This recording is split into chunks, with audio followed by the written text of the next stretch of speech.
Welcome listeners to episode 36 of the Running Guide podcast, where I aim to provide informative content and interviews with elite athletes and health professionals around the world, like in today's episode, where I'm chatting to a Brisbane runner who loves running mountains, who at the age of 28 has already had a very lengthy and successful career in the sport of mountain running and ultramarathons.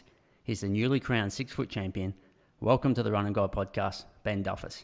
Welcome, Ben. Thank you. Good to be here. Mate, just quickly, we'll talk about it in more further into the discussion, but congrats on the big win down there at 6 foot. Thank you. Yeah, it was a really good day and enjoyed the race a lot. Yeah, I bet. I must be a bit scared to go to sleep these days in case you wake up and it was all a dream. Or No, it was something we've sort of been working towards for a while and that, so I was happy to get down there. And yeah, it was obviously really fun having a tight contest as well. Yeah, Benny Saints, yeah, it's great. Yeah, and we'll chat about that. How's the body pulled up? How are the pins, mate? They all good?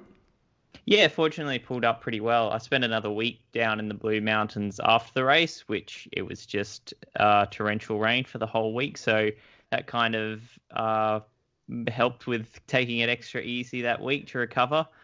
And so now have since then put in a decent week of training, but back into taper mode this next week because I'll be running at the Buffalo Stampede next weekend. Oh, okay. Yeah, rightio. What distance? The 75 or? Yep, the ultramarathon. Yeah, rightio. Okay, rightio. Well, we'll talk further about that too. So you're up Brisbane boy, yeah? Yeah, been Brisbane my whole life, so Yep. know the trails around here pretty well. Yeah, definitely. I was sort of stalking you on Strava there. Mount Coot-Tharp, mate. You pretty much, you're there a lot. Yeah, I'm really fortunate to have such a network of trails right on my doorstep that Yeah. I think we're really lucky here in Brisbane that you're 10 minutes from a CBD and 5 minutes from such a great network of trails where I could run something like the Brisbane Trail Ultra. You can run 100 miles on those trails without hardly touching a road. I see you up there at Coot-Tharp this morning. I'm always interested in these names and those areas. And do you know much about the history of Mount Coot-Tharp? Unfortunately, I don't know a lot about it, but I feel like I should, given how well I know the area. But in terms of history, yeah, I'm in general not great with history. So Yeah, there were some interesting things there I found. One that I sort of have a bit of a chuckle about because the 2016 census, because Mount Coot-Tharp, obviously the mountain and the park there, but it's also considered a suburb. And the census survey came up, there was no residents. And I thought clearly they haven't looked at Benny Duffus's Strava profile to see how often you're there, because I think you reside there daily basically. So they should have at least had one there. It is a second home at this point. Exactly right, mate. And Coot-Tharp was indigenous where the Yagara people used to head up there and collect honey from the stingless bees that are up there. And so Coot-Tharp means honey. So I thought that was interesting. The other thing was in World War II, it was a military base there for the RAAF and the US Navy. And then they converted it into an explosives depot, and there's like 12,000 tons of ammunition stored up there. And they used to, over night time, it would just be the sky would be lit up with all the searchlights looking for enemy planes coming in. I thought they had to drop the bomb on that mountain and there'd be no Mount Coot-Tharp and we wouldn't have a Ben Duffus a mountain champion. So just some dorky notes there, mate, but I thought all that was pretty interesting. I love it, yeah. So I was trying to figure out, I mean, your weekly elevation, I love it. There's probably no one around that's topping 4, 5, 6, 7,000 metres a week. I try to hit 2 and I think I'm doing all right. So you must, I mean, some of your runs, I was looking, 10 or 12K and you're already hitting over 1,000 metres. Like, is it just straight up or like, what's the topography around there? So there's a real mix of trails. So as you pointed out there, I certainly can get a lot of vert in a relatively short distance by hitting up some of the really steep fire trails on Mount Coot-Tharp. There are also then much flatter and more runnable ones as well. But it is sort of hard to get under 200 to 300 meters per 10K running around there, certainly. So in one sense, that's quite lucky. For us, if you want to be training for a mountain race, it actually means that sometimes when training for some of the flatter races around the rest of the country, you sort of have to go searching a little bit more and say run along the river and run a bit more on concrete and that. But there are other networks of trails around southeast Queensland that you can go to make it a bit flatter if you really want to, or something like the Brisbane Valley Rail Trail, which is dead flat. Yeah, I was sort of trying to zoom in on Google Maps. It was really hard to sort of see what, is it just that climb up to Mount Kuta? Are you running like a single track? Because there's a road that heads up to a lookout or something, is there? Yeah, so there's a ring road that goes around the mountain, and then within that there's a variety of different trails that most are sort of more of that wider fire trail or walking track, but there is bits of single track in there as well, and various mountain bike, well, shared mountain bike trails, which are then more of the single track. Okay, yeah. And I see you jump on the pedally most times. Always has a 2K warm up. What's the reason for jumping on the bike rather than just run Uh, from home? yeah, well, because I'm usually got a specific purpose for my run, and so if I am trying to get either a set amount of vert per K, or I'm there to do a specific sort of interval session or something that to get to the hill I want, that if I ran from there, then it would just be a really long warm up, warm down. And also, I quite like sort of having that ride for the warm up, warm down. That at the moment, body and that is pretty good. But sometimes when there are just those little niggles and that, having that sort of 10 minutes on the bike sort of really can help just warm things up as well. Okay. So it's just sort of a habit that I've gotten into for that. Yeah, yeah. And I No. guess I also started it. I mean, I started that doing that. We're just starting to get into mountain running and that well over 10 years ago, and it was as much there to save the grip on my shoes. Yeah, okay. I didn't want to be running on the roads in your trail shoes. Yeah, sure. All right. When did you start running, Ben? I don't know too much. I mean, I've got some results here going back to 2010, but yeah, when did you start running? Were you just straight into the mountains? Did you grow up on the track? Were you running cross country at school or? Yeah, so I started running back in high school, but originally it was just a means of getting fit for other sports like rugby and cricket and that. But things quickly sort of snowballed once I started running every day, I realized, one, I kind of liked the running a bit better, and two, I was simply better at it. So that sort of by the end of high school was my real focus. And it was very much then cross country, track and athletics, very sort of traditional background. But as soon as I finished high school, I went straight into the mountain running. Okay. Yep. What do you do for work? I'm coaching full time. Oh, Been really? doing that Wow. for several years now. Yep. Yeah. I saw that. That's mile 27. Is that right? Or is it? Yep. Yeah. Yep, Okay. that's Yeah. correct. Let's head back to 2010. Now, you're making the under 20 Australian mountain running championships there. You finished second, yeah, under 20s, and you won the under 20 Queensland mountain running championship. So, pretty much you pretty successful straight away heading up those mountains. Is there any reason why you were so successful at running mountains?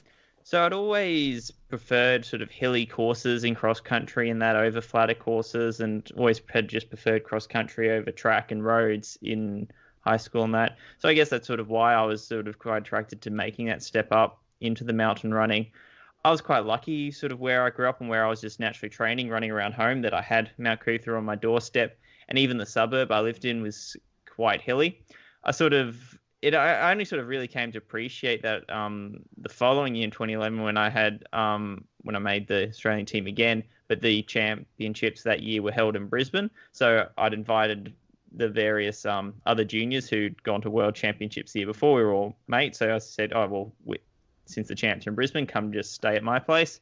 And so I was thinking it was the day before we went I took them for what I thought was the flattest run that I had around home, just a sort of, easy 3K loop. Got back and all of them commented like, oh, that was quite hilly. And I was like, oh, that's as flat as it gets. And this is coming from, other people on the Australian mountain running team. So it sort of dawned at me at that point, okay, I've probably been running more hills than most people without really realizing it. So in 2010 in the Aussies, you were second in the under 20s, but you were sixth in 2011, even though it was up that way. Yeah, so that year I was just coming back from an injury for those championships, so it sort of really was, I'd only been running for a couple of weeks. I can't remember what the injury was now, it was too long ago, but I was quite underdone going into those championships, so I was very lucky to sort of scrape through and still make the team in the end. Yeah, okay. So I think it came down to because one of the people in front of me couldn't go. Oh, okay, yeah, right. So who was the lad to beat back in those days? Who was sort of, was anyone dominating under 20s or? So I remember not really. No one was consistently dominating. That I remember Jordan Nelson was a strong steeplechaser and had made the team quite a few times. So he was certainly one to beat. The Worlds in 2010, where were they?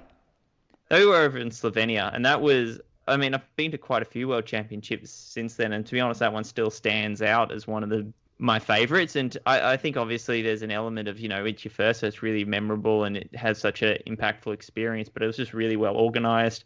Such a brilliant area, like just so beautiful that was like, I really would like to go back. And that was really the event that then made me want to get into ultra marathons and that later on. That I remember going up to that mountain, you'd finally look out and sort of see just this whole mountain range. You're like, gosh, this is cool running up one, but imagine like getting to explore and run the whole mountain range. Like, I want to go further. Yeah, okay. Were you guys like heading over for a while, or was it just fly into the race, come home? Was there any sort of like training camps or any acclimatization, anything like that going on over there, or? Fly in about a bit, I think it was a bit over a week beforehand, and so you had a week to sort of settle in, check out the course and that. Yep, okay. Alrighty, 2011. Where were the worlds that year? That was in Albania, so that was an interesting. Okay. That was an interesting trip. Yeah, tell me why. I guess just sort of culturally it was different to anything I had experienced beforehand. Yep. And so I'd usually I had been to Europe a few times, but it was all sort of England and Germany and Austria and that. And sort of Slovenia was in quite a small town. And then sort of in Albania it was, sort of seaside town and that. And it was just socioeconomically, I think, a bit different to some of the places that I visited before and that. So that was all sort of part of the experience. I mean, there was, when we were checking out the course, you just had a donkey out on the course blocking the way and that sort of thing. It was pretty cool. How many are there normally in those races? Are they like over 100 or? About 100 would be about in the juniors. Yeah, and how many juniors were there like in the Aussie team? What do they take, 3 or? I think it was up to 4 juniors, and I'd have to go look at the selection policies now that I don't have the numbers of each one off the top of my head. Any of those guys still getting around, or they moved on?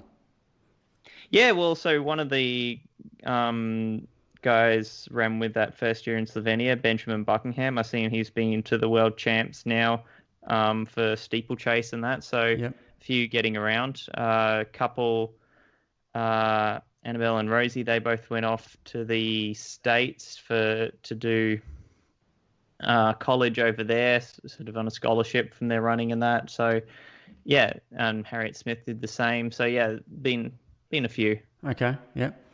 And in 2011, this Washpool World Heritage Run that you won, what's that one about? So that's a trail race down sort of northern New South Wales, and that just ran the other weekend. So that was then my first race over 10K, that as soon as I'd gotten back from Albania, that had been, that was my last sort of official race as a junior. There's like, I know I want to step up into longer events and trail ultras, so I jumped straight into a 25K there. And part of the reason I picked that one was simply that I'd already said, hey, I want to go do ultras and that. And so my dad had at that point went, well, I'm going to get in first and be the first in the family to do an ultra. So he was running the 50K at that event. So your dad was into running when he was your age, or he took it up later, or?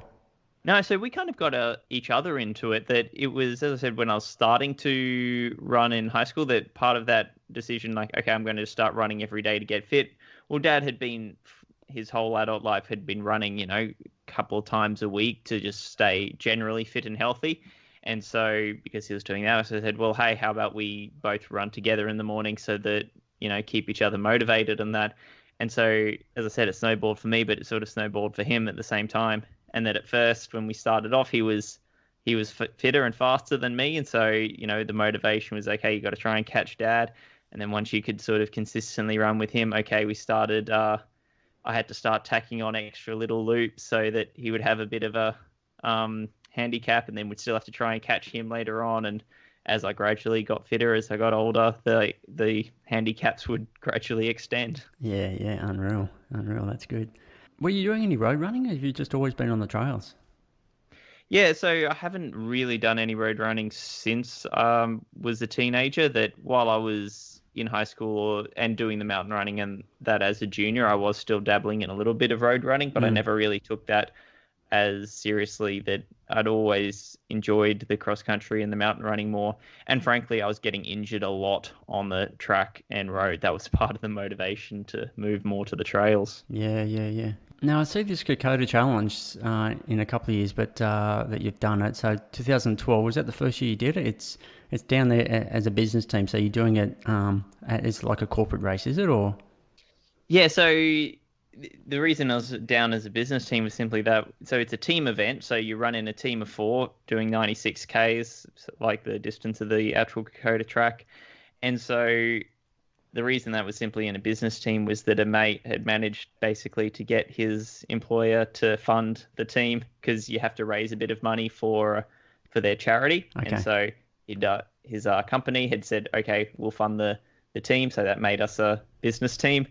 And so it was doing them. And so that was at my first, 100. Well, it's called 96K, although everyone measures it over 100K. So I call it my first 100K. Yeah. And that was a really cool experience. I think I was kind of quite lucky that had that team environment, that I'd attempted 100K before that and DNF'd, because I was 19 and my ego just had me going out way too hard. So having to be reeled back in with that team was actually really good, that it made me pace a lot more sensible. And you've just got you there encouraging each other, that I'm still good mates with those guys.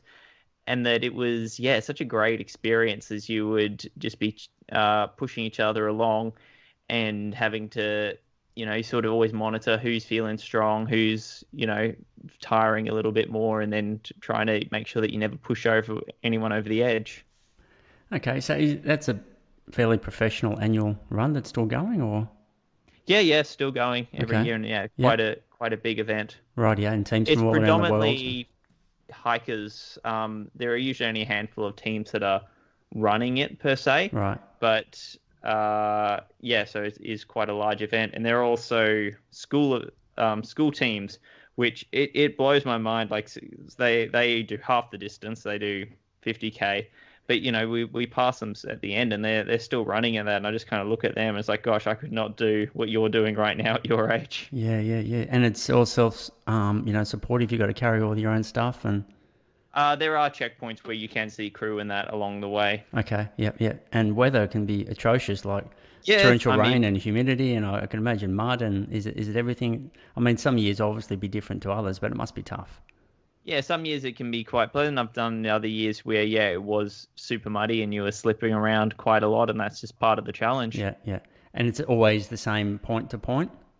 They don't reverse or anything like that? There's a set route, obviously, but, it's trail, so if there are bits of the trails that are closed for whatever reason, there might be changes some years. Yep. And what's that elevation you're sort of totaling in that 96? About 5,000. Wow, yeah. Oh, you'd love that, mate. Kid in a lolly shop for you. Yeah, like it's a really cool course. I mean, I kind of, if they did a solo version, I'd be really interested to sort of have a good crack at it, because it is, quite a fun course. Yeah. So team of 4, the rules are that the 4 have got to finish to get a finishing time. Is that the way it works, or? 3 of the 4 have to finish, and you'll have to run together the whole way. So the fact that one person allowed to drop out is just kind of accepting that if you wanted to like really officially win and or set records and that, then I think it does need to be all 4. But as far as just being allowed to continue, as long as you've got 3. All right. Yeah. Okay. Cool. All right. While we're chatting about it, I'll just see here the following year, 13, you guys won it. Pretty much covered it an hour 20 quicker than you did in 2012. So let's chat about that one. Yeah, so that was with the different team. That was very much our goal that year, was we were putting together a team of local runners with the intent to win it. Yeah. That was 12 hours 24, just for the listeners so they know. Yeah. Yeah, the couple of years beforehand, some teams had been coming up from down south and winning it, and so we sort of thought, right, it's time to bring this back into Queensland hands. And so that was an awesome experience, because we really did focus on it, and so all 4 of us, we would do training runs on the course and that in the lead up together, and we were all good mates, and so that one was really fun, and I really enjoyed sort of the camaraderie and that build up of all working together towards it. Okay, so that was the last time you did it? We attempted did it again the following year, but one of our team members was having some medical issues on the day, and so although you can, as I said, you're allowed to finish with 3. If you actually then want to win it officially in that, then you need all 4. So we decided to call it, I think, about 60k in. Yeah. Okay, right, yeah. I'm just looking at the results of 2013. There's lots of boxes of chocolates which were home that year, lots of first places. So I'll just quickly run through them. And what I'll do is I get you to talk about any of these races that are that more memorable or hold something special to you more than others. But so Hares and Hounds 55k. First solo runner in 4 hours 20. Where's that one? Never heard of that one. That's just a local event over at the Glasshouse Mountains. Okay. Like a lot of those races around there, it's sort of just on the fire trails rather than around the mountains, rather than actually going up and down the mountains. Okay. That was just sort of kicking off the year. Yep. Mount Glorious 24k trail race. You won that, an hour 42. Yeah, that's another local event that's relatively iconic by local sort of standards. Just a fun mountain course. Yep. Course record at the Narang State Forest 50k, 4 hours 12. You won that one. Yeah, I mean, well, back in the day, that was, the Narang 50k, and now they've got a 500-kilometre version of it, so Jesus. 50k is soft. Oh, geez, they do that, don't they? Yeah, okay. Pinnacle Classic, 18k. You won that again in a course record. Yeah, so that was, again, one of my early trail races that I had, just after I'd made that first mountain running team, was the first time I ran Pinnacles, and then that was the second time running it. That was done with that Kokoda team that we were all we were all there together, but obviously we weren't running together. We were sort of pushing each other, and it was as much a time trial as anything to see where everyone was at. TNF 100, that was your first one, 2013? Yeah, that was my first finish. I DNF'd it there the year beforehand, okay, yep. And so that was a big moment for me. That was my first solo 100k, and that was really sort of redemption. That after that DNF at TNF 100 the year before, I'd really sort of focused on redemption that following year, and that I'd changed a lot. That I made every sort of error in the book. I was self-coached and everything, and that was I'd at the end of 2012 started working with my coach Andy Dubois, who's also mile 27, and so that had been a real big focus. Yep. 10 hours 18. So talk about some of those mistakes. What are the things you'd learned that you were doing wrong, or what are the things you started to change in training? Was it nutrition? Was it the type of training you're doing? Volume? Talk about it. All of it. I'd stepped up from the mountain running, sort of that short focus. So I'd gone straight from 8k to 100k, and so I was just focusing on nothing but volume. It was all just sort of 2 hour-ish sort of moderate runs on Mount Coot-tha, just focusing on volume. And I had no nutrition hydration plan. I would just kind of look at, you just were guided by ads rather than a plan. That there's, you'd see, oh, this product looks great, I guess I'll eat that. Yeah. And beyond that, I had no plan. You just had no idea how much to drink, what the right gear to use, and had zero idea how to pace a race. Yeah. So were you sort of bonking, or was it you getting nauseous, or? All of the above. It was as much just sort of an extreme fatigue that I was. By the time I DNF'd, I was dehydrated. I was hypoglycemic. I was stumbling around. Like I put in I think by the time I had stopped, I'd done a 45-minute K downhill, sort of going down Kidumba. So it was not pretty. And a friend who's a nurse sort of found me and was like, "Yeah, you are not in a good way." So that would have been. When do they do that? They do that around May, don't they? Was the TNF still in May, like the UTA is now? Yep. Okay. Yeah. So the weekend hasn't changed. Yeah, right. Yeah. Surf Coast Century 100. You won that. So what month was that? What was the time difference between those two? That was in September. Okay. So had a fair bit of time between them, and so that was sort of the first solo 100k win. So that was kind of a big sort of milestone for me. That was kind of showed the run at TNF 100 showed me that I can finish solo 100k, and I guess that win at Surf Coast Century sort of showed me, okay, I can be competitive at this as well. And especially knowing that it was a flatter course, which didn't necessarily suit my strengths quite as well. Yep. Did you have someone around you, or were you pretty much out on your own, or had that day unfold? I was never sort of spent too long running with someone. So the first half, Rowan Walker was the defending champion. So he's, for those of you guys who don't know him, he's a very strong marathon runner. I think he was the Australian marathon champion in some years, and I think he's won the Melbourne Marathon. Yep. So he's just got that strong road background, and he had won the Surf Coast Century, I think, the year beforehand. And so he was leading for the first half, and then it was in the second half that I started to reel him in and eventually passed him. Okay. Yep. And what was the finishing difference? I can't remember if he even did finish. I think he was Okay. having a bit of a rough day. So with these 100Ks, I mean, what was your philosophy with your training? Were you thinking about elevation? Were you thinking volume? Were you thinking both? Like, what were you thinking at this stage in your career? Like, So at that stage, I was working with Andy, and so I had a coach. So there was a lot more guided training. That it was a lot more getting a lot more specific. And so yes, we would tailor the vert according to the race that I'm preparing for. There's always then been a good blend there of your long runs, speed sessions, hill sessions, and always been an emphasis on strength work as well. yep. Strength work as in the gym?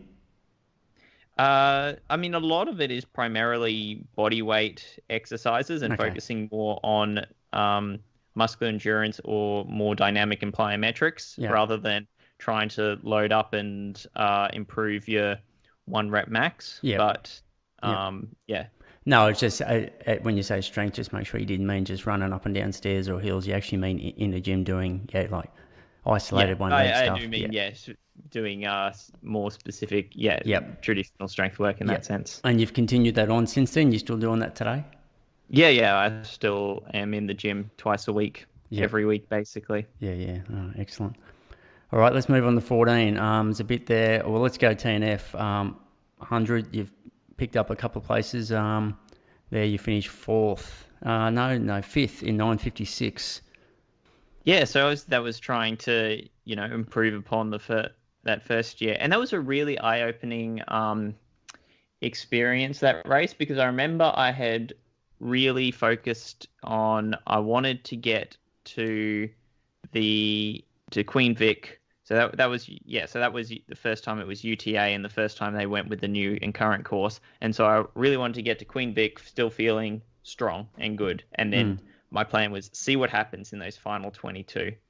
And that's exactly what it did. Like I got to Queen Vic and I was still feeling quite strong, and everyone sort of commented, "Oh, you looked the best, of anyone in the top 10 coming through that final checkpoint." Obviously, you could get down Kadumba, running downhill still had enough in the legs there, but then at bottom of Jamison, I just absolutely cracked that somehow in that. Yeah, I know. I don't think it was so much just that I'd beaten up my legs with that descent that I just, physically, mentally, just suddenly was like, wow, I've just got nothing, and was just a lot of that climb up. Most people are going to be hiking it. If you want to be winning the men's, you should be basically running all of it. But I was hiking, the vast majority of that and not having a good time at all. That when you pass that sort of 90K sort of mini station, you're almost considering, do I pull out here? Yeah. You're like, no, I've come this far. But what was really interesting to me was that, okay, I was feeling that horrible. And then about 4K to go. So by the time you've passed Lura Cascades and on your way towards, a bit past Lura Cascades, 6 came up behind me and was about to pass me. And then just something suddenly clicked in my brain. And it was just like, I am not going to let them pass. And I think I remember they had put out some extra timing mats, and I had the fastest split of the day for those final 5K, that I just suddenly went from feeling so awful to having this really strong finish and going really well up further. Yeah. And they just sort of really showed me how much of this is a mental game. Yeah. That although, yes, obviously there is a physical basis for fatigue, that ultimately it is that perception of fatigue that is the limiting factor. And it really, first off, emphasized me then the importance of mentally preparing for the whole run and all the different things that can possibly go wrong. And then in the races themselves, trying to manage that mental state, that keeping that positive outlook and managing these sort of issues is it can sort of sound airy fairy if you're not used to it, but it really does determine performance. Yeah, it's what I always call the art of racing, and like you see it all the time, even in fun runs, whatever it might be, or a marathon, and you see people 2K out when there's no one around, their loved ones and crowd aren't there, and they're struggling to get one foot in front of another. They come around the corner, they see the finishing line, someone starts cheering, they're suddenly doing a 3 minute K into the finishing chute, and again, it just heightens straight away that mental approach that how much we can be more fatigued. We perceive we're a lot more fatigued than what we really are. So it's reminding yourself that hey, there's a lot more in there, and it's easier said than done. But yeah, like you said, yeah, mental. You know, they say 10% physical, 90% mental. So, and I want to talk further about that more when I start talking about at your coaching. But yeah, clearly to be racing at that level that you're at, well, pretty much for anyone who actually runs. Yeah, trying to tap into that is such an important aspect. Now, looking at the Aussie Mountain Running Championships, just looking here, 12 and 13, there's no results down there. Have I missed them, or is there something going on those years you didn't make the team, or? I didn't run the championships those years. The Okay. first 2 years as a senior, yeah, I didn't. I was focusing on the longer stuff. Okay, so in 14 you finished third at the Aussies. Where were they in 14? That was down in Canberra, Mount Tennant, which was also the same Yeah. place where I did it that first year in 2010. Yeah. But obviously now doing the seniors, so doing the longer course. And that was, to sort of see how was my speed and that on this shorter stuff. Had I lost much, or what had I gained by these few years focusing on ultras and that. And so, that was really, fun and good to sort of see that I could mix it up in those different distances, and I've since then kind of always really enjoyed dabbling in a variety of distances. That it's one of those things that if I'm only focusing on the ultras and don't do any shorter races whatsoever, sometimes I love the grind of ultras, but sometimes if that's all that it is all the grind, like sometimes I need that sort of shorter, sharper sort of, I just want to see how hard I can go and really push it. Yeah. And so then having those injections, those shorter races. But at the same time, if I only focused on those and it's just those shorter, sharper, after a while, it's like, no, I just want to go out and have like a big adventure sort of thing, and need to then have those ultras. So I think that variety really helps me. Yep. Do you ever try to see how quick you can run on the flats as well? Like just see how well you're covering the ground over 5K or 10K? Or is it always just about running the trails and the mountains? It is very much just about the mountains that I Yep. haven't been too tempted to have a proper crack at flat 5, 10 or marathon or anything. I think as much, I mean, I definitely still work on my flat speed, and that's something I've been really focusing on in the build up to, well, the last couple of years, particularly building up to something like 6 foot in that, because I know that that's my weakness. But I'm actually not that interested in seeing what I could do over 5 or 10K, simply because I know that whatever I do would not really be indicative of what I'm capable of. Like if I wanted to say a common question, I get sort of like, if you're going to have a good crack at a marathon. So to go, well, no, because I know I'd need at least a few years to sort of really dedicate to it to get close to my potential. Yeah. And in an event where it is so much about that time, like, you're a 2:18 guy, that defines you, that the shaving off that minute suddenly is such a big deal, that I think that sort of would mess with my head, that I'd want to really actually do as well as I possibly can. And I know that a 12-week build-up isn't going to do that. And I guess that's where I was sort of heading with that question before, was not necessarily how like racing a 5 or 10K. It'd be more about do you look at being fast on the flat stuff in training and how that crosses over to be running more efficient overall as a mountain running. Because I think if I want to run, I always find if I want to run quick on the flats, the more hills and elevation I run, it seems to cross over to run fast on the flat. Like running fast on the flat is strength and all the rest of it. So I just thought maybe you still look at moving fast on the flat stuff just to keep that high end leg turnover, fitness, and all the rest of that. So that will cross over to when you're actually running up the mountains. Yeah, definitely. So I definitely do still focus on working on my flat speed and that. And so that's something we monitor.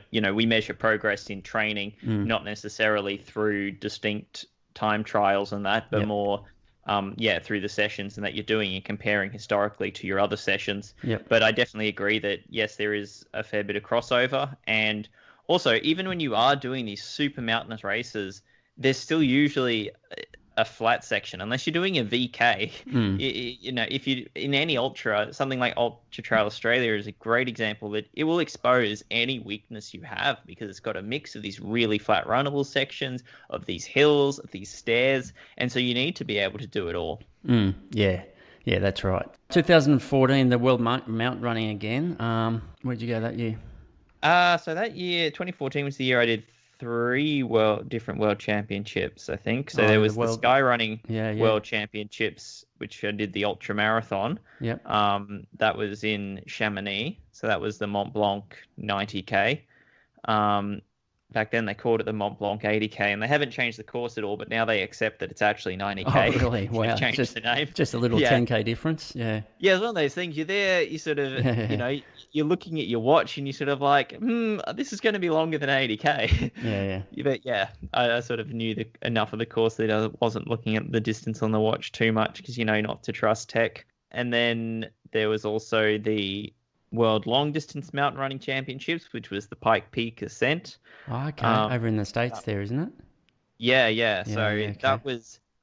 I really wish it was the full marathon, doing up and down, because running down that bar trail would have been so fun. But it was just the half marathon going uphill, and the altitude of that really kicked me around. Sort of in hindsight, learnt that I definitely should have been there for weeks beforehand, acclimating, because I was not in a good way in those final few Ks. Yeah, definitely. And then there was the short course mountain running championships over in Italy, which was around in Tuscany. So that was also a cool experience for the team. And you picked up bronze at that 80K Mont Blanc, the Skyrunning World Champs. That's pretty cool. Yeah, that was an amazing day. So that was my next ultra after UTA. So I was sort of able to really apply those lessons learnt from that to it. And it was sort of one of those days, like, I look back on that so fondly, because it's one of those few races where you just vastly exceed all expectations, but it feels so good that up until that point, my previous results at World Championships had been sort of in the 30s. So that was what I was kind of roughly ballpark looking at. But then, once I got over there and saw the mountains and some of the course, and I was like, gosh, I just want to sort of experience this and finish it as much as anything. And it was only sort of halfway that we sort of suddenly found out, like, you're in the top 10 now. And you're sort of like, oh. At first, actually, when I heard that, I assumed that the people at the aid station just didn't speak English properly. That it wasn't until I finally saw some people that I know, and they were telling me, you're in 4th, and you're like, okay, you speak English. I actually can trust that one. Yeah, okay. Are you using sticks in these races, or you don't need them, or...? No, I wasn't using poles in that race. I've only used poles in VKs, where I definitely think they're really helpful in a vertical kilometer on most vertical kilometer courses. Yeah. I did use them one year at TDS. I DNF that year. That wasn't due to the poles at all, but I do so much hiking without poles on that. I sort of really question whether I do actually get much of an advantage out of it. I sort of often find myself just wanting to put them away. Yeah. But in something like a VK, where it is just, okay, you're at a usually greater than 20% gradient the whole way, and can have bits up to sort of 60%, and that on that sort of terrain it is constant. There's no flatter bits, there's no downhills. Then in that case, then I really do appreciate them. You've obviously practiced using them, because there's a bit of an art to use those things, isn't it? Because sometimes if you don't know what you're doing with them, then they just get in the way. Definitely. That I see a lot of people who, when you see them using it, it's like you're not getting any benefit out of that. Yeah. People might sometimes still, interestingly, that doesn't necessarily correlate with how their perception of it. And I think this might sound harsh, but I think sometimes it's because it slows them down, and they just go easier, and they go, oh, it felt easier. And it's like, because you were going slower. Yeah. That's why. Yeah. But in general, you definitely need to practice with them. You can really tell the difference when you're over in Europe and you can see people who've spent their whole life cross-country skiing and that, and are just so efficient with them. And then you see people over here and it's sort of like, yeah, you're not getting nearly as much out of them Yeah. that you really need to put in the hours with them to get good. Who won that year in the Mont Blanc sky running? Luis Alberto Hernando won that year. That sort of kick-started his dominance. That it was after that he was winning every World Trail Champs and World Skyrunning Champs for a few years there. And Francois Dehaene was second. Okay. Would you ever consider going over there for that UTMB race? Definitely, that's a big goal of mine. Okay. That sort of it. I remember when I started work with Andy back in 2012, that was sort of okay, this is the long-term project. So I don't know, tentatively, maybe, I mean, I'm planning to run first 100 miler at the Brisbane Trail Ultra this year. If that goes well and I'm not completely put off the concept of running 100 milers after that, maybe next year. But we'll see. Is that because of the, I mean, obviously it's such a huge race, but is it for the depth of competition that you know you're going to get? Or is it the distance or just beautiful country? Or? Yeah, there's a bit of all of those things. It's the atmosphere, it's the course, and yeah, of course, it's kind of the jewel in the crown of trail running. It's such a competitive field that I always want to go test myself against the best, and that's where the best go. Yeah, no, it's great. It's always good to watch that one. 2015, plenty of wins and plenty of course records. The Sky Rock and Run Marathon, 42 Ks. Where's the Rock and Run? So that was over in New Zealand. So that was, I think it's now changed names when it changed owners to the Mount Oxford Odyssey. That was a really cool course. So that was 42K with about 3K or something of vert, that it was very hilly and just really fun course. Yep. Are there any sort of competitors that you're seeing you tie the line with on a regular basis, or there's always just different faces there? Like any sort of good rivalries around there, especially across the ditch or anything like that you can chat about? Yeah, so it depends on the distance, because as I say, because I kind of dabble in those different distances, that it depends on the type of race that I am doing. So over in New Zealand, actually, I quite love the Kawarau King of the Mountain, which is a sister race of the Pomona King of the Mountain over here in southeast Queensland. And so that's just just quote unquote 8K course with about 800 meters of vert. And it's just such a fun race that it's super steep, sort of loose sort of volcanic dirt. And so on the way up, you can sort of, you can be sort of 1 foot forward and slide back sort of thing if you're not really watching your placement. But then on the way back down, just so much fun. It's almost like skiing down snow in places where it's just this thick dirt, and you come around a sharp corner and just whoosh, up it goes. You're jumping off these ledges into it. So it's just a insanely fun course. And so there are quite a few sort of strong local runners over there who would always be, battling it out. Shea Williams was in particular one. He's got the course record there. He was one who, for a few years we were always sort of duking it out. So that was a lot of fun. Shaw's Corporal, and there were quite a few good runners over there for that race. Locally, Mark Bourne was also a big one. So I guess those might have heard of him because he's several times he's been the stair running world champion. And so, in sort of short mountain races around here in Australia, he was always one that, it was always fun sort of going head to head with him. He also has done the Pomona and Kawarau races a few times, so racing him at those as well. But then in sort of the longer stuff is like, well, it depends on the sort of terrain that we're on. It's something like UTA. Obviously, someone like Brendan Davies is someone who really look up to, and who back in 18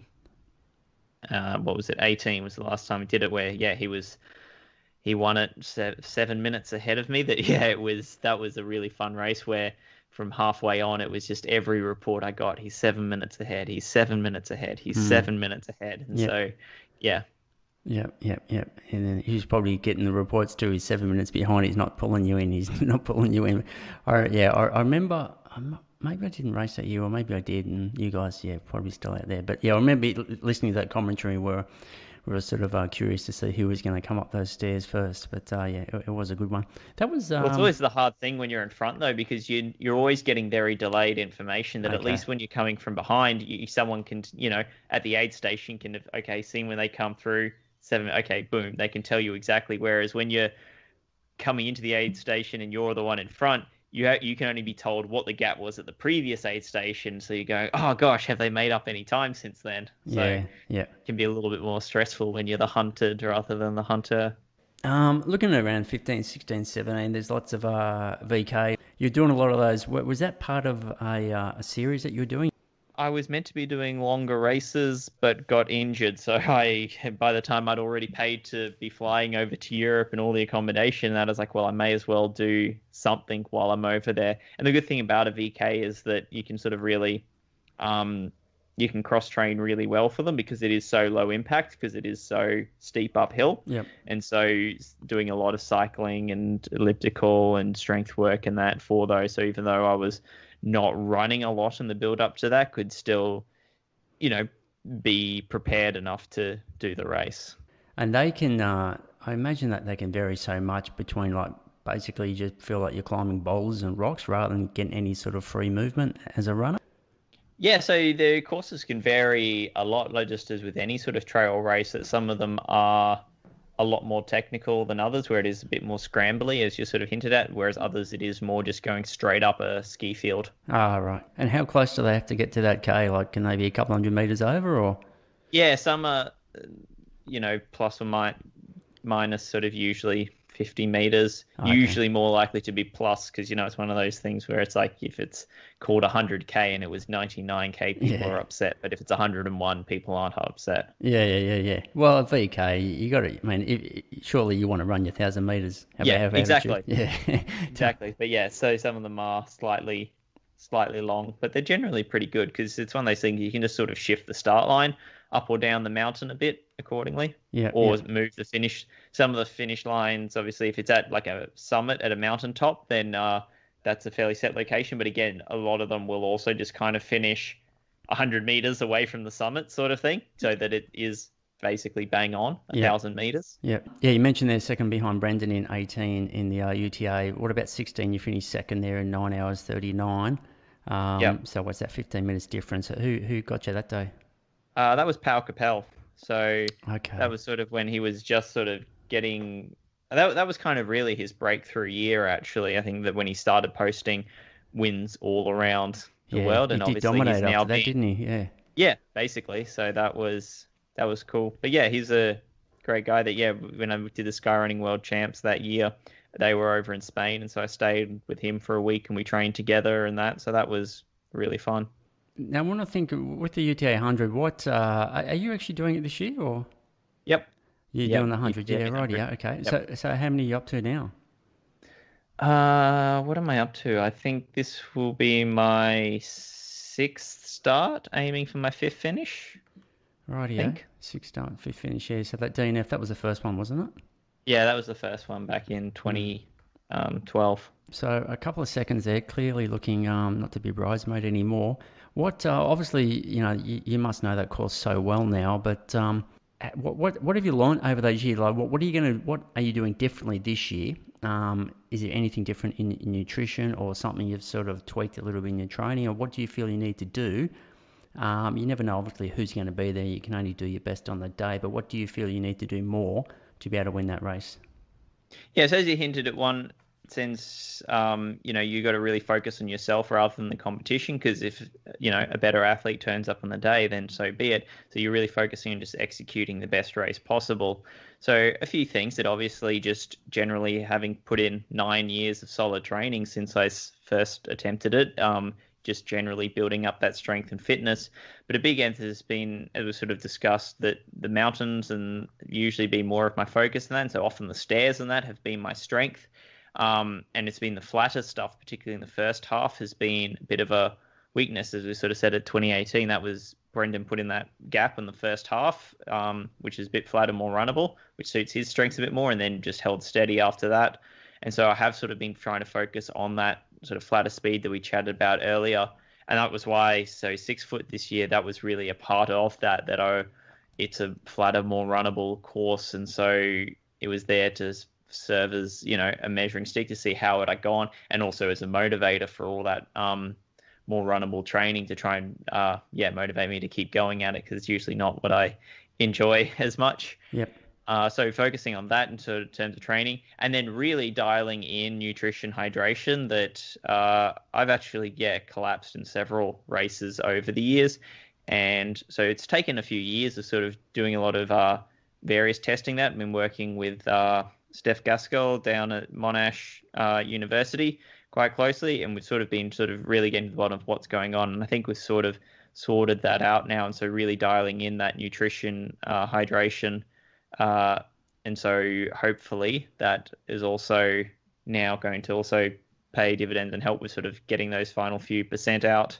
So with that nutrition, was it more about how many grams you're taking in per hour, or is it the actual type of product? You're finding something that sits in your stomach more? Was it mixing the products with liquids? So I'm still using, so I guess as a shameless sponsor plug, I work with Infinite Nutrition Australia, and so they do customized formulas for anyone. Yep. So that really helps for dialing and tweaking and experimenting, that Yep. we can do what we want, that rather than having, Yep.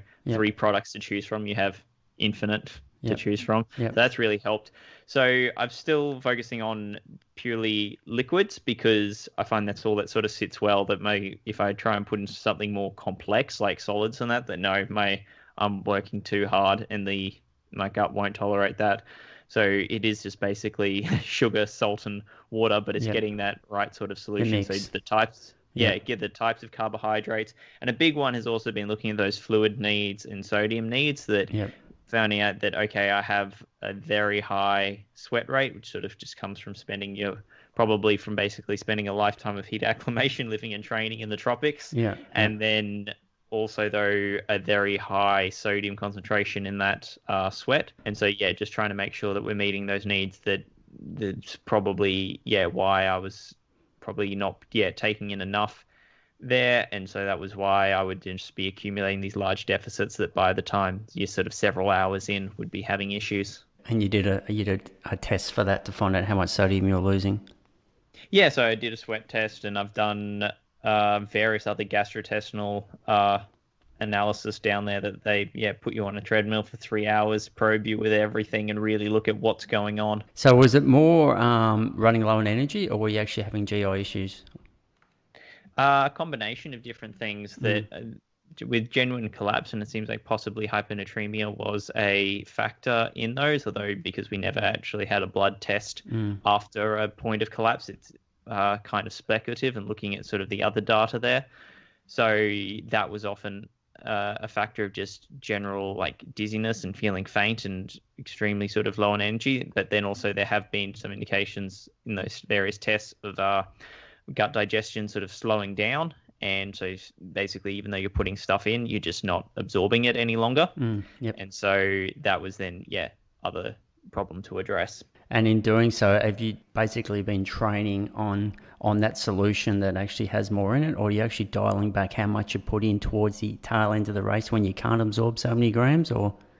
So having so gut training, very important sort of factor. Have also dialed up slightly the amount of carbs that I'm taking in. So been practicing that on all my long training runs. And then, but also having now dialed up that amount and hopefully gotten the gut to the point that it can tolerate that bit more. If it's starting to have issues with absorption, then there is more of a safety net to dial it down later on in a race if needed. Yep, fantastic.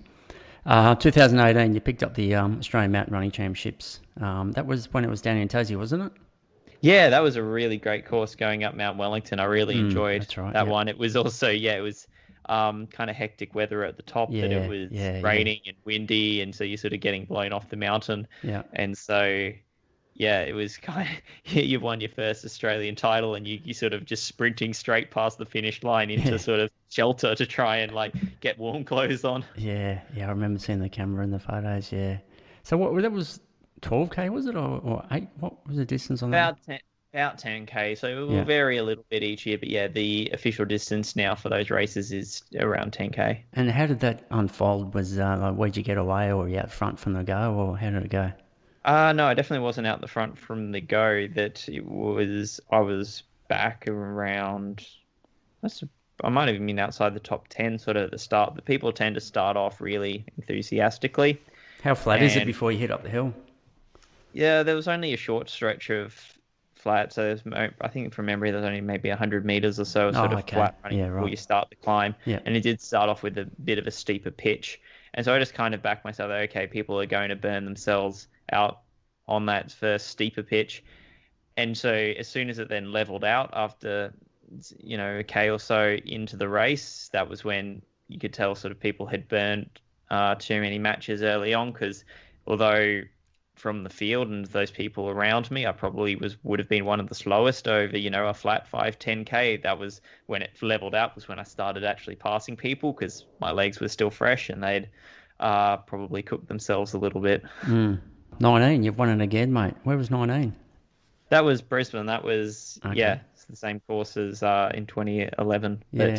but yeah, a little bit longer. So that was really nice to sort of do it locally. 2020, Tarawera, 50K. Is that your first time over there for the Tarawera race, or? Yeah, that was my first time running out at Tawera, and it was actually quite a last minute decision and I'm quite glad I did it because yeah, that was obviously my last race for a while, thanks to COVID. Yeah, it was a funny experience. I remember sort of flying over was just as like, you're starting to hear things about, stuff going on overseas, and there was an old lady got a bit airsick on our flight, and so when we land, doctor had to come on to check that, it was just airsick. She wasn't, didn't have COVID symptoms and Yeah. that. And at the time, you're kind of like, oh, this is a bit overkill. Yeah. And then, Is this yeah, February a or? month later, yeah, that's February Yeah, yeah, last year. So, yeah, yeah, yeah. and Okay. things changed very rapidly. Yeah. I'm hoping we can get out of it one of these days. You guys have just done a lockdown up there, haven't you? Yeah, yeah. Yeah. So that was, yeah, over the last week. And so as I said, I'm now planning to, yes, I'm planning to run the Buffalo Stampede next weekend. So as Mm. soon as things down lifted, Victoria declared us an orange zone rather than a red zone. So okay, I was allowed in, could book flights, get my Yep. travel permit and all that. And now just crossing fingers that we don't have another spike in the next week because that could Yeah. change all those plans really quickly. But that's just kind of, yeah, that's the world we live in at the moment, that you need to be extremely adaptable. You've ran Buffalo before? Yes, but I DNF'd it twice, so it's kind of a Oh, monkey I wow. want to get off my back. Yeah. Any big hitters on the list that you're going to be up against? Do you know? Have you looked at the start list or? I haven't actually looked at the start list, and I Okay. usually don't look at start list Sure. because I want to just focus on my own race. That Mm. I'm there to control the controllables, Mm. and particularly in these sort of races, I don't think who's in it is going to change what you're doing particularly much. Sometimes in shorter races, it might sort of tweak your tactics a little bit, but Yep. in these ultras, it really is just about okay, I'm focusing on me and executing the best race possible for me. I guess down the mountains too, the weather can change, so you never know what you're going to get down there either. Exactly. Like that's the reality of racing in mountains is Yeah. that the course can be changed halfway through the race. You need to again just be adaptable. So what's the time for roughly for 75K down there? How many hours are you going to be out there for? I think the elite men are usually running around. I think Dakota Jones's course record from that first year in 2014 was seven high, seven Okay. high something. But usually I don't think anyone else has gone under 8 down there. And I think the course there, yeah, the course has definitely now changed slightly, and I think it's a few k's longer than what we were running back in 2014. Okay. Yep. There must be a few thousand meters of elevation in that one. Yeah, 4,600 and something. Wow. What? How many do they normally get to do the 75? Like 40 or 50 or more? Or No, it's relatively popular, so I think that they okay. do get a couple of hundred. But Wow. Yeah. yeah, I'm not sure what the numbers are going to be like this year with COVID. I hope it's well supported, but yeah, we'll see. Have to be one of the hardest 75Ks around, wouldn't it? I mean, that's just brutal, that course. I mean, it depends how one defines hard. Personally, I'd Yeah. rather do something like that than 78k on a flat road. Yeah, yeah, sure. But I mean, some of those down, I remember, I used to hang around down there, and those downhills are just a bit scary because they got those big sort of marbly type rocks and stuff on them, and easily hurt yourself. Yeah, not advisable to fall in certain places. There's no real exposure on the course. It is more just, you might graze yourself, but you're not going to fall off a cliff anywhere. All right, mate, let's get to the big one. 6 foot track. A couple of weeks ago, was it 2 weeks?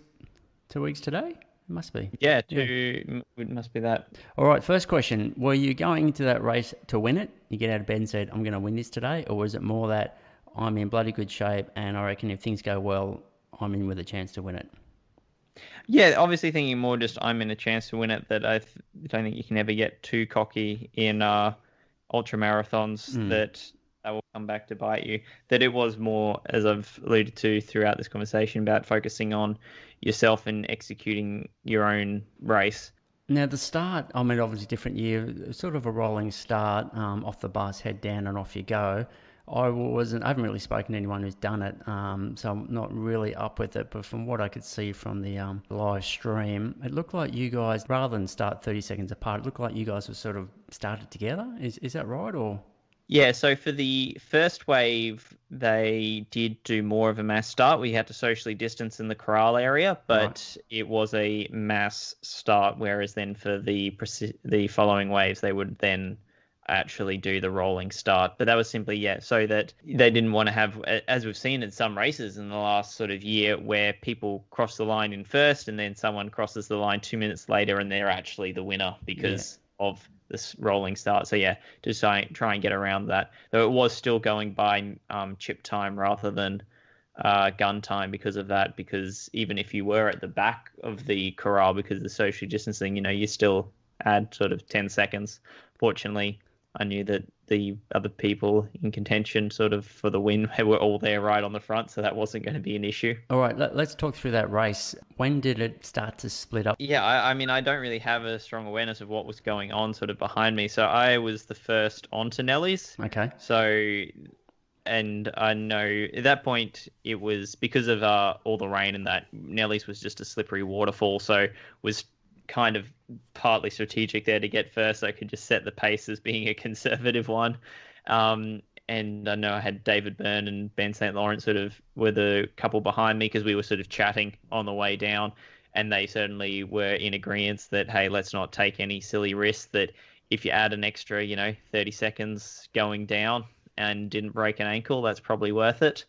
And then, yeah, once we got onto the fire trail down the bottom, then Ben quickly caught up with me and we were running together basically the whole way down to Cox.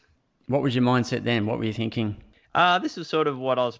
This is sort of at this stage sort of how I was kind of expecting it to pan out. I mean, I was interested to see if Ben, as the stronger one on the flats, if he tried to push it a little bit more along there. He seemed pretty happy to let me sort of set the pace, and so it's like, okay, I'm just again, yeah, this feels about right for me. Yep. So I'm gonna do that, and yeah, we could see already at that stage it wasn't good conditions for course record or anything, so at that stage you already were just switching your mindset to, okay, we're going run for the win rather than for the time, because of the heat and humidity that I heard about. Is that what you mean? Yeah, so it was sort of a hot humid year. Yep. Nelly's was waterfall and slippery, and that single track sort of down between Mega Long Road and Cox was a bit more overgrown than it is in some years. For instance, the year where the course record was set, had all sort of been cleared and you could really open up through there a bit more. So all those sort of little factors where it's just, okay, you add a minute here and there. I mean, the heat and humidity obviously is a big one where that can add several minutes. And the river was up. How high was that up your body when you went through it? Neck height. So neck. This, oh, geez, so I didn't know it was that high. You're sort of doing this sort of mini sort of jump swim as you sort of Really? go across it. Wow. And is this your first time you've done 6 foot? I've run most of the course in training runs before, but this is my first time doing the race. Did you have any idea that the lake was the river was up that high before you got to it? I suspected that it would be because the weekend before I'd come down early and I had done a training run there where I had gone across it, and it was already at that point up to chest height, and it had then just rained in the whole week since. So yeah, not surprised by that. Yeah. Are there like marshals and stuff down there? Like, is there a safety issue for some of these runners to get across it, or it's not too bad, or? Uh, Not. I certainly felt it was all quite safe. But Yeah. I'm also a swimmer. So there's a rope along the river. So if you Okay. didn't feel too as secure, you Right. can hold on to that, and that's got little floaties on it, so you'll be okay. And then also the RFS is there since the races are raising funds for them, and so they've got several people there watching the crossing. So if something did go wrong, someone can jump in to save you. And were you sort of like knowing you're obviously going to get wet? Did you have to sort of think about what shoes and socks you're putting on, or? Yeah, so it did sort of play into why I chose to run in the Speed Goat Evos. That I know that the Matrix Upper that has drains water fantastically well, and so that was certainly a consideration. And you didn't have any issues with the socks, like later on the race, didn't create any issues having those wet shoes and socks? So training in Brisbane for a good 6 months of the year, your shoes are squelching, from 30 minutes on every single run. So Yeah, I'm very used to having wet socks yeah, yeah. when I run. All right, yeah, so you and Benny Saints across the river together. Is it David still in third spot, but he's further behind? He's not with you? Yeah, he's not with us at Okay, that point, so I don't really know what was going right, on yeah, behind us. yeah. So so Um, so how's the race unfold from this point? so this is where so we're running together for first few minutes basically going up Pool V, but then it was obvious that Ben was feeling stronger than I was going up that, so he started to pull away. And that was where I just said, okay, I suspect, and this was kind of what I suspected because I know that he's a really strong uphill runner on that sort of climb where it is just this, strong grind and it's really a measure how big your engine, and he probably has the slightly bigger engine. So he was able to pull away and put a bit of a gap on me. And so I was just sort of having to back myself. Okay, I was really thinking, okay, save it for the Black Rangers. That's sort of really, because that's usually where people suffer in this race, that it's that second half along where it's a lot more runnable, and that along the Black Rangers, which again I knew would suit Ben's strengths a bit more than mine. And so if I cooked myself trying to keep up with him going up Pool V, then it might not end well. So at that point, I just kind of let him go, focus on what feels right for me, and making sure that I'm setting myself up to have a stronger second half. So I was getting reports at the halfway mark up Pool V that he had sort of a 2 minute gap, but from what the timing maps are shown by the top, it was about 90 seconds. So I don't know if I reeled a little bit in there in Okay. that second half or not, but Yeah. yeah, that was the sort of what we were looking at. Yeah, it's substantial, isn't it? So, when you guys first started climbing and he was pulling away, I mean, pretty much he was running it at what he thought his threshold was. You were running at yours.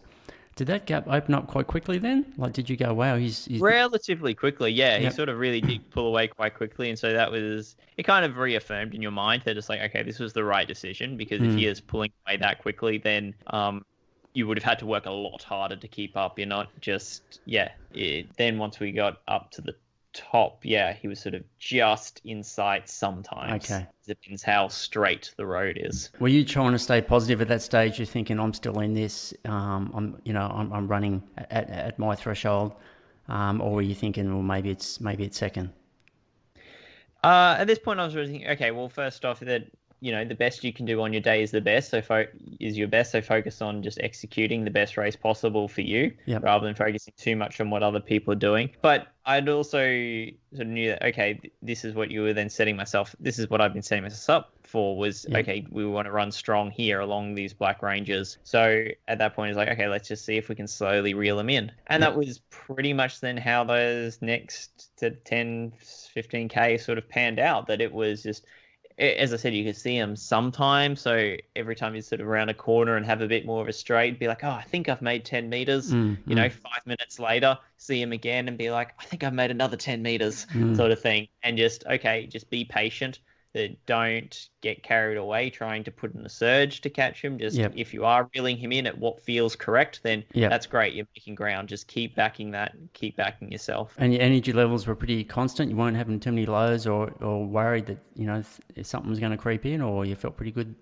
No, I was really happy with how the nutrition hydration all Okay. worked out, that energy levels were quite consistent for the whole run. That all felt good. Yeah. It was as much that, sort of I feel like legs were sort of the limiting factor there of just trying to, keep turning him over as quickly as possible at that point. Fatigue, soreness, or more just fatigue? Yeah, just sort of general fatigue Yeah. and that, I mean, just say if we're going to sort of skip ahead a little, that reeling him in over the Black Ranges was successful. So it was a bit after the deviation that caught him and pulled away a little bit. But it was then after the Caves Road crossing where there were a handful of little stairs that was where going up and down them I wasn't cramping, but that sort of almost pre-cramp feel where it just feels like you can feel that muscle just holding on a little bit. You know that you've really pushed them to their limit. Yep. And so, getting that in a hammy and both my calves.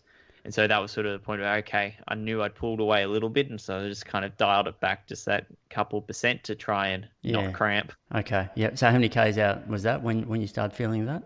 So that was maybe... There probably was 6 or 7 Ks to go still at that point. Yeah. So still a little while to go. And that was why I knew, okay, you don't want to take any risks yet. You just want to keep pushing, keep it steady.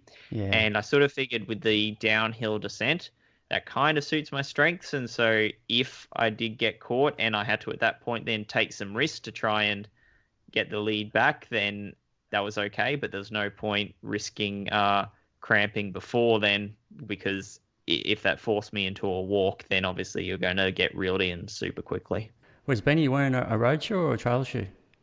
I believe he was wearing the Solomon Pulsars, so trail shoe. Okay. I saw Mike, who finished third. He ran it in some next percents. Yeah, it's been interesting to see. Yeah, some people choose. Yeah. I mean, it's been a race where people have often run in road shoes successfully. Yeah. Okay. Yeah. Yeah, I mean, I find it really interesting that, I've seen quite a few people use the carbon-plated road shoes on the trails, and I'd be really interested that obviously, so there's been all the research looking at how it improves economy on a flat level treadmill. I'd be really interested to see that, is there any sort of benefit on this more varied terrain or is it actually a hindrance? Is these plates, in that case, actually trying to force you into a gate that isn't actually optimal on this terrain? I think I'd love to see some research in that area. Yeah. And we are seeing now brands are all moving. We've already seen some carbon-plated trail shoes hit the market this year, and I suspect we will see more in the next year. Well, you're a Hoka runner, aren't you? I am. Yep. And don't they have a trail carbon shoe or not? Is the Carbon X just a trail road shoe, is it? Or at the moment they only have road plated shoes. Yeah, got you. Yeah, at the moment. At the moment, yeah, sure. All right, mate. Let's get back to the win. So you started cramp, 5 or 6 Ks to go in. You've had to dial it back a bit, obviously. Were you sort of feeling nervous at this time, that just waiting for Benny to reel you in? You were sort of looking over your shoulder, or when did you think, No, I wasn't quite looking over my shoulder. I suspected that, okay, well, and sort of, I guess, what I tell myself is that it's like, well, if it's hurting me, it's probably killing them. So keep going. Yeah. And as I said, I was sort of had purposely there saved a little bit for if I get caught, there's a little bit left in the tank to sort of push that bit harder, because at that point, it's like, okay, well, you can take that risk again. So, you kind of are starting to be like, okay, come on, finish line. But you're still backing yourself. It was only then with the final few hundred meters, once you then hit the paved descent leading into the finish line at Jenolan Caves, that there was someone sitting there with a cowbell. And so they ring it for me as I go past, and I'm like, cool, thanks. And then you hear it 25 seconds later, they ring it again. And that's kind of the, oh no moment that like, we got to go. Okay. Yeah. And that was what I'd sort of been saving myself for. It's like, okay, once you have an inkling that he's a bit closer than you would like, you can open up. And so at that point, it's like, well, I'm just going to go for it, because I don't want to be in a sprint finish with Australian 10K record holder. No, it's fantastic. It was great. No, congratulations, mate. Well done. Defending champion, you'll have to go back now, obviously. Maybe, yeah. Like, I haven't really sort of started planning next year out too much, because it's sort of depend a bit on how things go this year. Who knows what state the world will be in 12 months' time. So we'll see, but I'm certainly contemplating going back. So next weekend, same. We got the Canberra Marathon down here, so same weekend as Buffalo Stampede. Yeah, like you said, you're in taper mode now. How does your taper mode look? Is it pretty much just still run every day, but just back the volume off? Or do you even run hills in the days leading in? Well, this time it's going to be slightly dependent a bit by logistics. So on Monday I'm going to fly down to Melbourne and I have to do a COVID test and stay in a hotel to self-isolate until I have my negative result back, which will hopefully only be 24 hours. Yep, okay. And at that point I'll be allowed out. So I probably will have the Monday off from running and just do a bit of strength and mobility work in the hotel room. And then, I'm just staying in Melbourne nearby the tan, and that's I'll probably just be running flat around there for that week. By the week before a race, it's more about not doing damage than actually getting any sort of training effect. That you don't have time to adapt to any sort of hard sessions and that, so it is all just easy running. I'll do a cup probably on the Tuesday, some slightly faster efforts just to keep the zip in the legs, but it's really just about doing what has you feeling good as possible on the start line, that you're not actually trying to, well, by taking it easy, you can actually put yourself in a better position to adapt to the previous several weeks of training. I think some people sometimes don't appreciate that you don't adapt to these sessions overnight. Some sessions you can, have altered gene expression for up to sort of, a month afterwards and that. So you're sort of really, just absorbing the hard work of the weeks beforehand. Yep, no, definitely good point. We'll use that little segue over to the coaching. So Mile 27 now, you've been with them for how many years? So I started working with Andy as an athlete back in 2012 and then came on board as a coach in 2016. Okay, and it's a full-time gig now. That's pretty good. Yeah, well, I was before that. So I have been coaching since I was 17, actually. I started off coaching my old high school track and cross-country teams and that. So it's something I've been doing for over 10 years now. But as soon as I started with Mile 27, I actually went straight into sort of full-time. That I left my PhD to pursue that.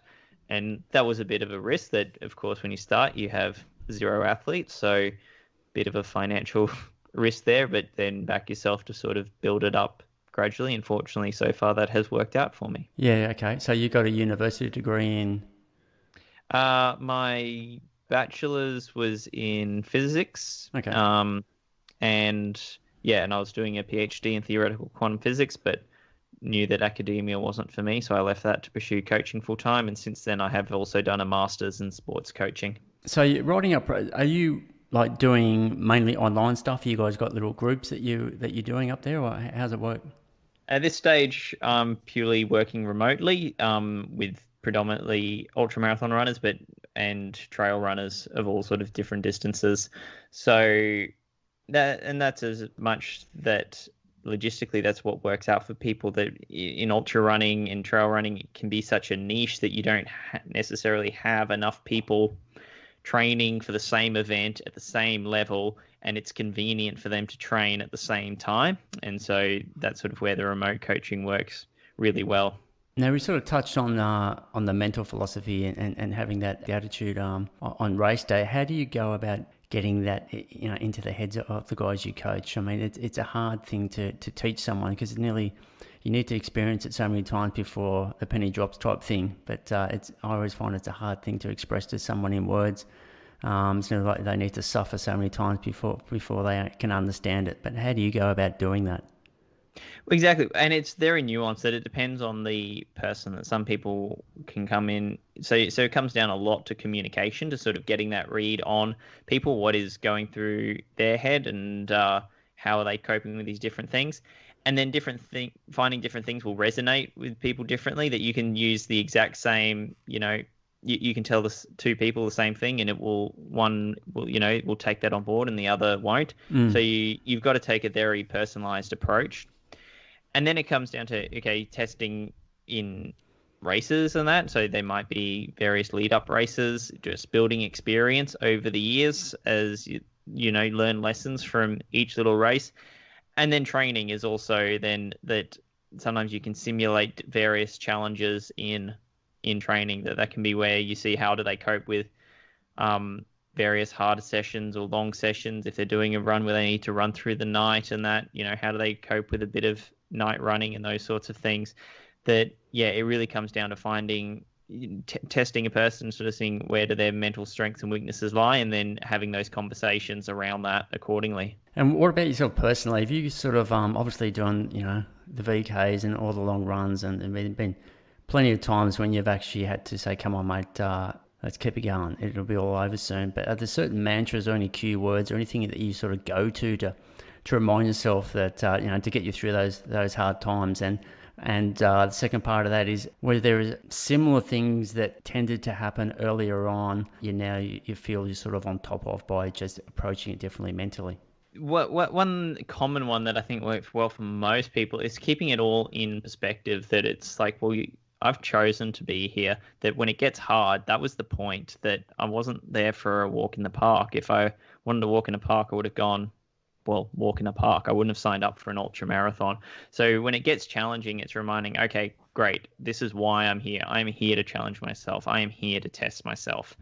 Obviously, that doesn't actually make it any easier, but it can help you sort of suffer less in that point, that it's keeping it all in perspective, that it's a privilege to be there. It's a privilege to hurt because you've chosen that. And so another one that I've sort of been working on really recently more is various mantras that throughout different times, various ones resonate. At the moment is sort of more just keeping it really simple. That one thing worked on with a sports psychologist actually also is just trying to keep more positive sort of affirmations and sort of self-talk and really taking ownership of it. And so some really simple ones that I've been using that I sort of really struggled with at first, but have sort of gotten a little bit better with, is sort of ones where it's statements, starting with like I am. So it's like I am strong, or I am fast, I am tough, and sort of trying to, you reassure yourself of that and sort of take on that identity as you're going up, that rather than try and using those sort of phrases to replace, any negative thoughts, where it's like I am, I'm slowing down, I'm suffering, I'm in pain. You want to change that to, these much more positive phrases, and that's something I've been working on quite a bit recently. With Hoka, how long have you been with Hoka for? Do you call it Hoka or Hoka? I mean, Hoka is the official pronunciation, but everyone knows what you mean if you say Hoka. So I go back and forth according to whatever someone else is using. But Hoka One is the correct pronunciation. Yep. But I've been with them since the TNF 100 2013. That was when I first joined the team. So it's been quite a few years now. Yeah, right. Almost coming up to 8 years. So I know Dion's with them. Are there any other specific trail runners on that team in Australia? Kelly Emerson is on it. So obviously she's coming back from having a baby. But she's been top 10 at top 5 at UTMB and that, and had some incredible results. So she's a phenomenal athlete. All right. So you mentioned you're not really too keen to run the roads as yet, but what about something like Comrades? I mean, that's an ultra marathon. It's an incredible history and tradition. It's long, so it's an ultra marathon. Would you ever consider doing something like that? Because the depth there is pretty good, and Brendan Davies had an incredible year over there one year. Yeah, I definitely would consider it, but I think I'd probably be taking it more as just a bucket list race. Yeah, okay. That it's kind of like, as I said, I'm not that tempted in trying to have a proper crack at a marathon. Yep. But something like New York or London, it's like, well, they'd be great races to do, because when else do you get to see those cities without the cars on the road, sort of thing. Okay. That it'd be as much about a touristy thing, and I think Comrades would probably be a similar experience. Though I don't, maybe I would be more keen, and down the line there might be a time where I want to have a proper crack at it. I'd be more likely, I think, to have a proper crack at that than I would a flat marathon. All right, Ben, that's a wrap, mate. Appreciate so much giving you time today. Obviously, all the best with all those upcoming races, Buff 75 and UTA. Hope like hell that they all go ahead. As you mentioned before, crazy times, 1 week by week at the moment. Hopefully more chocolates for you to take home. Thanks again, mate. And can I put some a link over to socials like Strava, and are you on the gram or? Yeah. Instagram, Facebook. I'm just at Ben Duffus. Fortunately, it's an uncommon name, so I'm pretty easy to find. Yeah, you can look me up for my coaching website, Mile 27. Again, if you just Google Mile 27 and put my name in there as well, it'll be easy to find. All right, and I'll just whack those links in the show notes below for the listeners too, and maybe some links over to your sponsors, Hoka and Infinite, Mile 27. All right, Ben, thanks, mate. Bye. Okay, see you, mate.